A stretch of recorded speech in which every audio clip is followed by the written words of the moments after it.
America almost had a Christmas demon. Picture it. Children chased through snowy streets, bells clanging in the dark, horns scraping the winter sky. A creature half man, half goat, snapping its claws while St. Nicholas stands quietly in the doorway. His name was Krampus.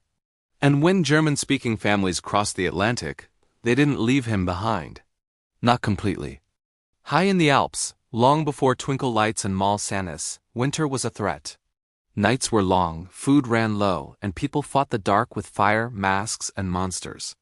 Men dressed in furs and horns, faces hidden behind carved wooden masks with twisted tongues and burning eyes. They stormed through the streets in a roaring Krampusnacht, dragging chains, ringing cowbells, cracking switches on doors while children hid behind their mothers. By the 1500s, the church couldn't erase this thing, so it married him to a saint. St. Nicholas arrived in robes with a ledger and gifts. Beside him lurked Krampus with a basket and birch rods. One hand gave rewards. The other promised pain. In the late 1800s, Krampus became a postcard celebrity. Gruß vom Krampus. The card said, "Greetings from the devil of Christmas," showing him stuffing children into his basket or grinning beside them. A joke and a threat at the same time. Then millions of Germans sailed for America. They brought recipes, hymns, and holidays. But most didn't come from the deepest Alpine valleys where Krampus ruled. They came from regions with a different visitor, Belsnickel, Furry Nicholas. In Pennsylvania, his name twisted into Belsnickel Krampus with the serial numbers filed off. No hooves, no horns. Just a filthy coat of furs, a soot-blackened face, candy in one hand and switches in the other. On winter nights, children on Pennsylvania farms heard bells in the lane and scratching at the window.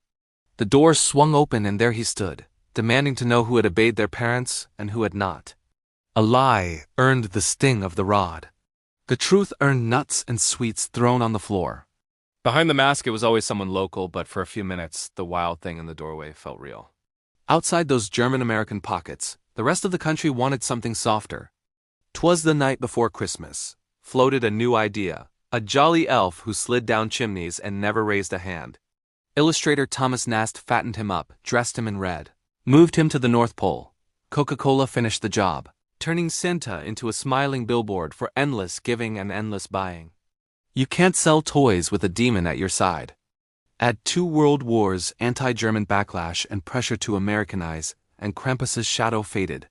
Families stopped telling the old stories. Belsnickel shrank into a half-joking memory. The monster of winter went quiet, for a while. Around the year 2000, Krampus slipped back through the cracks, this time through the internet. People stumbled on those old postcards. Horned, long-tongued creatures chasing children through snow, dragging chains, grinning beside terrified families. Horror fans fixated on the same idea. Wait, Europe has a Christmas demon? Soon there were Krampus parades in American streets, homemade masks, goat horns, torches, furs that smelled like smoke and beer. Cowbells echoing off brick buildings while the crowd screamed and filmed it all. Hollywood noticed. In 2015, a horror film called Krampus dragged him onto thousands of screens. After that came the merch. Ornaments, sweaters, mugs, plush toys with fur and stitched fangs. The thing that once lived in whispered warnings now hangs on Christmas trees. Why now? Why did a country that once buried its winter monster suddenly invite him back? Because Krampus offers something our modern Christmas quietly erased. Consequence. We build a holiday where everyone is supposed to be happy, where every commercial promises comfort and abundance, where Santa shows up no matter how we behave. But underneath the lights and sails and sugar, people are anxious, still looking for meaning that isn't printed on a receipt. Krampus reminds us that winter is supposed to have teeth. Stories about goodness hit harder when something is actually at stake.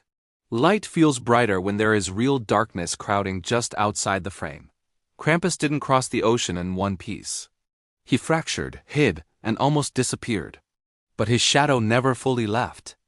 It sat in barns and half-remembered stories until the culture that tried to erase him grew so glossy and hollow that people went looking for the crack in the surface. They found horns, and bells, and a basket waiting in the snow. Whether you see him as a joke, a warning, or a cure for a sugar-coated holiday, one thing is certain. America's Christmas isn't as innocent as it looks. Somewhere out in the dark, the old companion is pacing, chains dragging, watching who's been naughty, who's been nice, and who's just pretending.